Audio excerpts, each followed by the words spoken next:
What if the person who acts like they don't need you is actually the one thinking about you the most at night? What if the one who pulls away the hardest is the one lying awake, replaying every single moment with you? Stay with me, because what I'm about to share is going to completely change how you see avoidant behavior forever. And if you've ever loved someone who ran from you, this is going to hit differently than anything you've ever heard before. Before we go any further, drop the word night in the comments right now. And if you're not subscribed yet, please do it. We are working toward 1,000 subscribers, and we are genuinely not close yet. Every single sub matters more than you know. Now let's get into this. So let's talk about what actually happens when an avoidant person misses you. And I mean really misses you. Not the surface level stuff. Not the stuff they'll ever admit to anyone, including themselves. I'm talking about the raw, quiet, private moments that happen when the world goes dark and there's no distraction left to hide behind. Because here's the thing about avoidant people that almost nobody talks about. They feel everything, every single thing. They feel it deeply. The difference between them and you is not that they feel less. The difference is that they have spent years, sometimes decades, building an internal system that tells them feeling is dangerous. That needing someone is weakness. That missing someone puts you in a vulnerable position that will eventually destroy you. And they believe that story.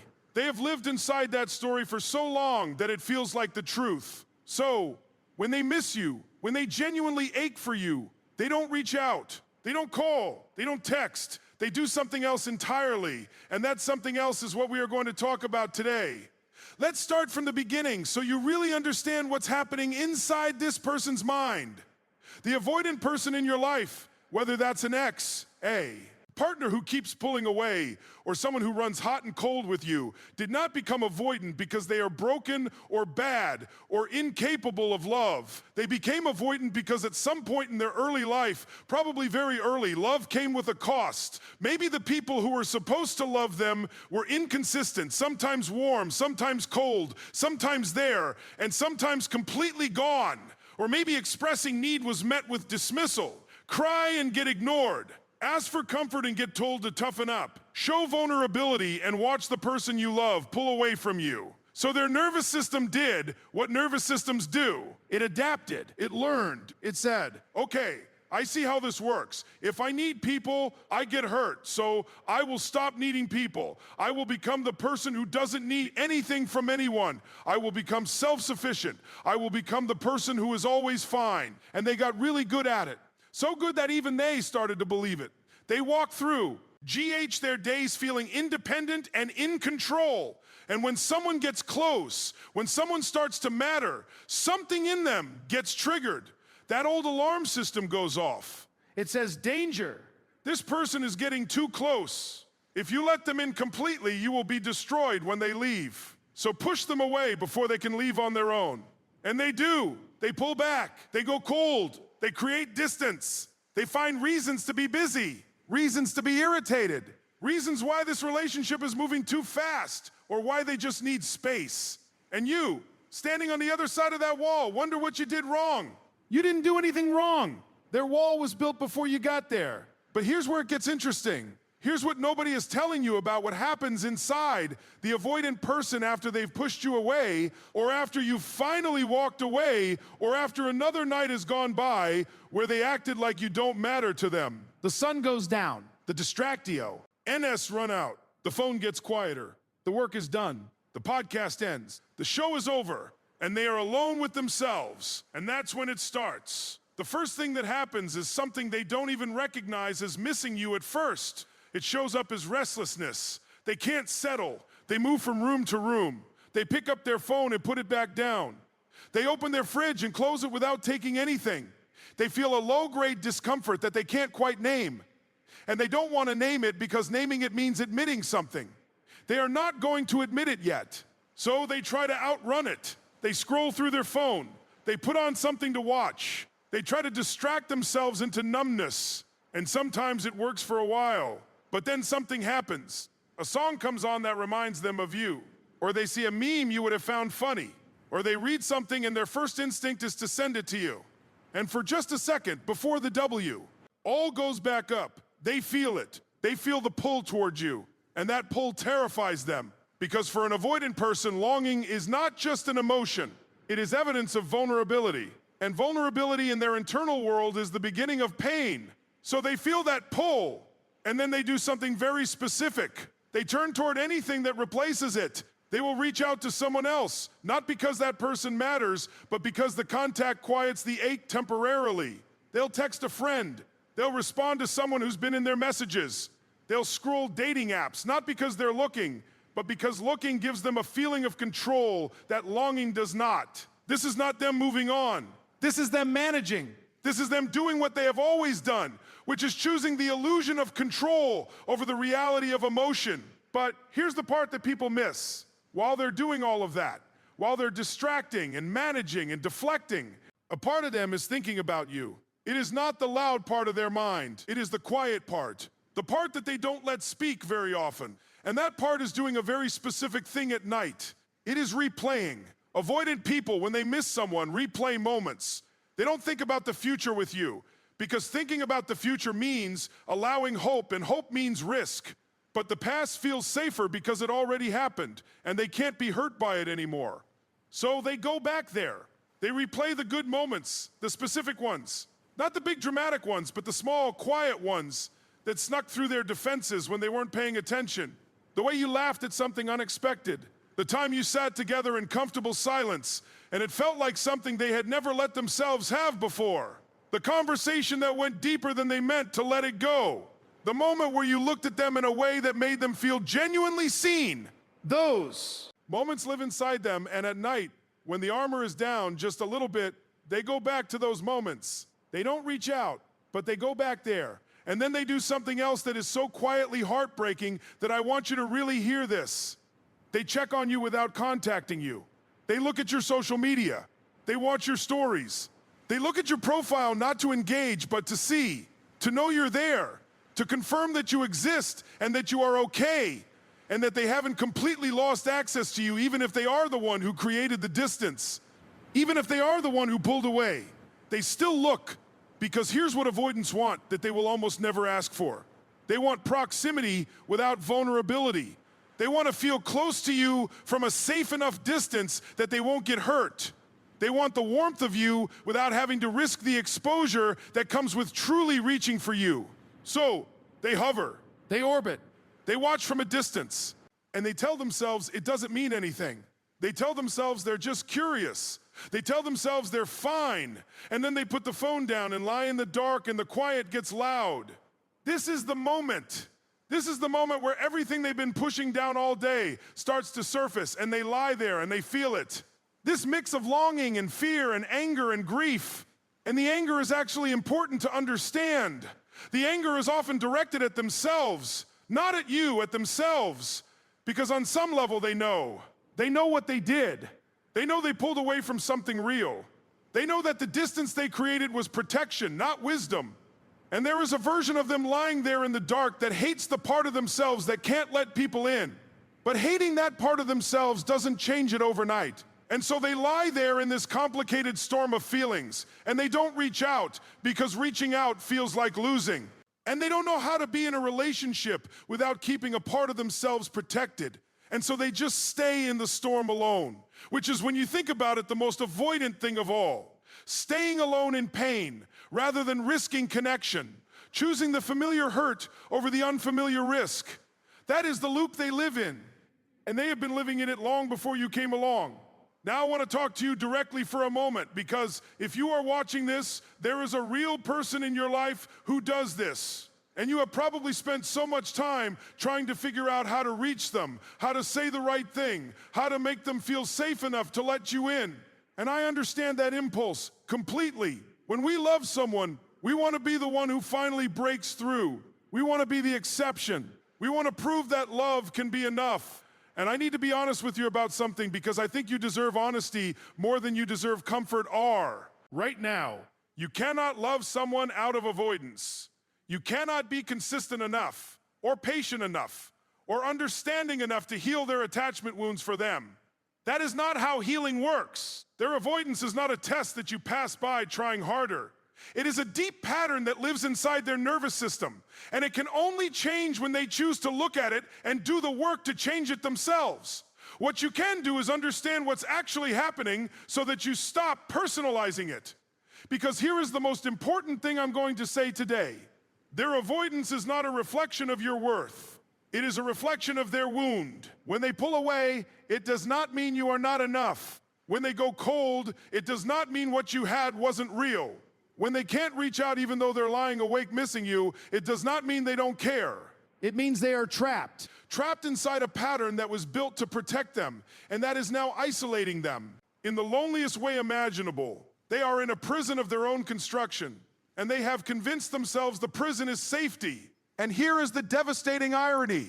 The people who need connection the most are often the ones least able to ask for it. Avoidants are not cold people. They are people who had to become cold in order to survive something. And that survival strategy is still running even when the original threat is long gone. So they lie awake missing you, and they don't text, and they scroll your profile, and they replay the good moments, and they feel the pull, and then they suppress the pull, and then they feel guilty for suppressing it. And then the morning comes, and they put the armor back on, and they move through their day as if none of it happened. And the cycle continues. Now let's talk about something really practical. Because understanding all of this is one thing, but what do you actually do with it? If you are currently in a relationship with someone avoidant and you're watching this trying to understand them, the first thing I want you to understand is that pressure almost never works with an avoidant person. The more you pursue, the more they pull back. This is not because they don't care. It is because pursuit triggers their alarm system. When someone comes toward them too fast or too intensely, their nervous system reads it as threat even when it isn't. Even when you are doing everything right. Even when you are the safest, most loving, most understanding person in the world, the approach itself can trigger the retreat. This does not mean you should play games. This does not mean you should manufacture distance to manipulate them into coming closer. What it means is that you need to genuinely develop a life that doesn't orbit entirely around them. You need to have things that matter to you outside of this relationship. Passions, friendships, goals, a sense of self that exists independently of whether they are warm or cold toward you on any given day. And this is not strategy, this is survival. Because if you don't have that, you will slowly lose yourself trying to manage someone else's emotional landscape. And that is not love. That is disappearing.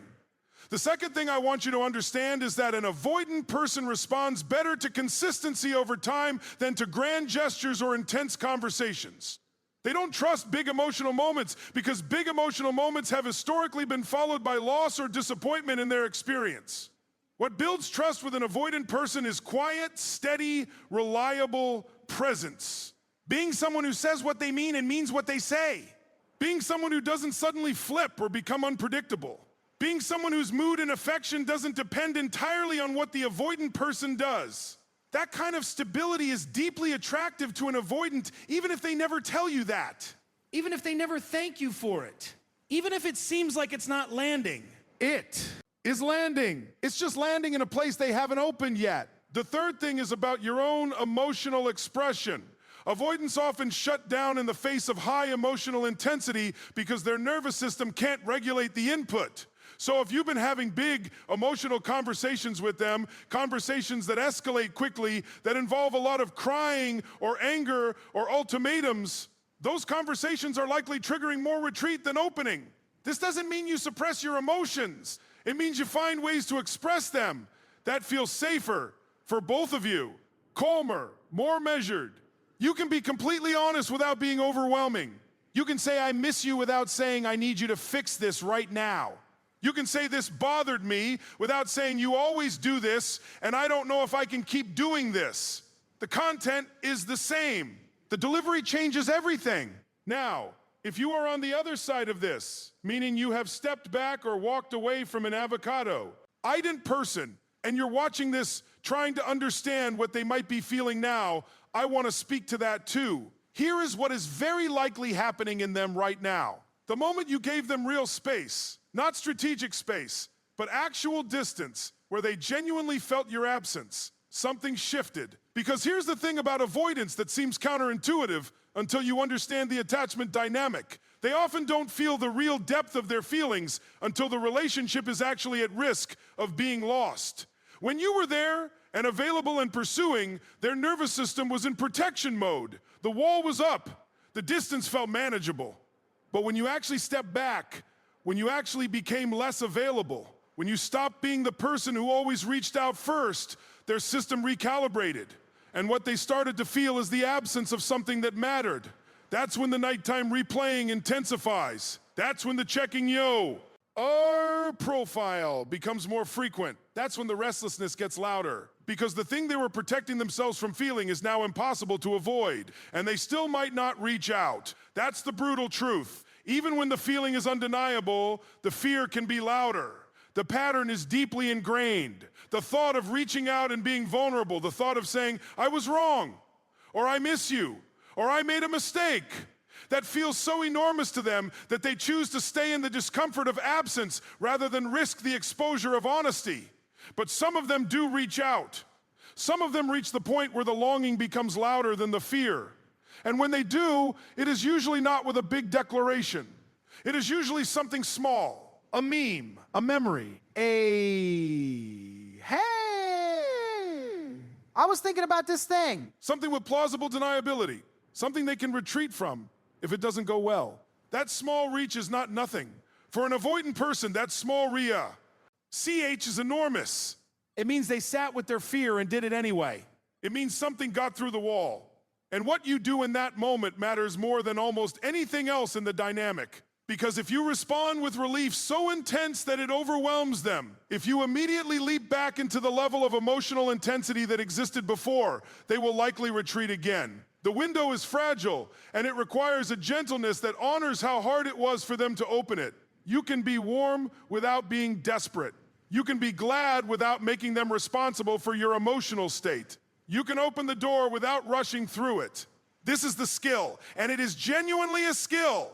It takes practice and self-awareness and a lot of internal work to respond to an avoidant person's reaching out without either punishing them for the time they were gone or rewarding them in a way that collapses the space too quickly. Now, I want to zoom out for a second because I think we need to. Look at this from a wider angle. We have spent a lot of time inside the avoidant person's experience tonight. And that's important because understanding someone is always the first step toward relating to them wisely. But I never want that understanding to come at the cost of your clarity about what you actually need. Because here is the question you have to ask yourself honestly, not the version of the question that is softened by hope or by how much you love this person, the real version. Is this relationship meeting enough of your needs to be worth what it costs you? Not perfectly. Relationships are never perfect, but enough. Are you getting enough warmth, enough presence, enough reciprocity, enough emotional access that staying makes sense? Or are you slowly starving while understanding why they can't feed you? Understanding avoidance does not obligate you to endure it forever. You can have complete compassion for someone's wound and still decide that the relationship the wound creates is not something you can build a life inside of. Those two things are not in conflict. You can love someone and release them. You can understand someone and choose yourself. That is not giving up. That is wisdom. And sometimes the most powerful thing you can do for an avoidant person is to love them clearly enough to tell them the truth. To say, I see you. I understand why you do what you do. And I also need more than what you're giving. Not as a manipulation, not as a threat, as a simple, honest, self-respecting statement of your reality. Some avoidant people, when met with that kind of clear and loving directness, something shifts. Because in their experience, people either tolerate the distance or blow up about it. They don't often encounter someone who can hold both things at once, who can say, I care about you, and I also know what I need. That combination is rare. And for an avoidant person who has spent their life waiting for the other shoe to drop, encountering someone who is both gentle and clear and grounded in themselves can be genuinely disarming. It doesn't guarantee anything, but it is the closest thing to a real opening that exists. So let's bring this all the way back to where we started. The avoidant person in your life, lying awake at night, replaying moments with you, checking your profile, feeling the pull, suppressing the pull, feeling guilty, lying in the dark in a storm of things they won't say. They feel more than they show.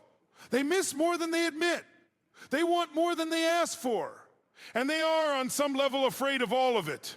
That is the truth. And it is both heartbreaking and clarifying at the same time. Because knowing this means you can stop wondering if you it. You didn't. The connection was real. Their feelings are real.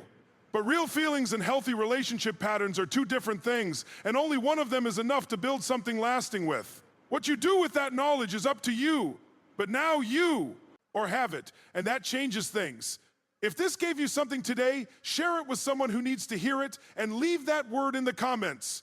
You know which one. We are building something here, and every person who shows up is part of that. Subscribe if you haven't yet. We need 1,000 subscribers, and we are genuinely working toward it one video at a time. Thank you for being here. Thank you for listening, and take care of yourself tonight.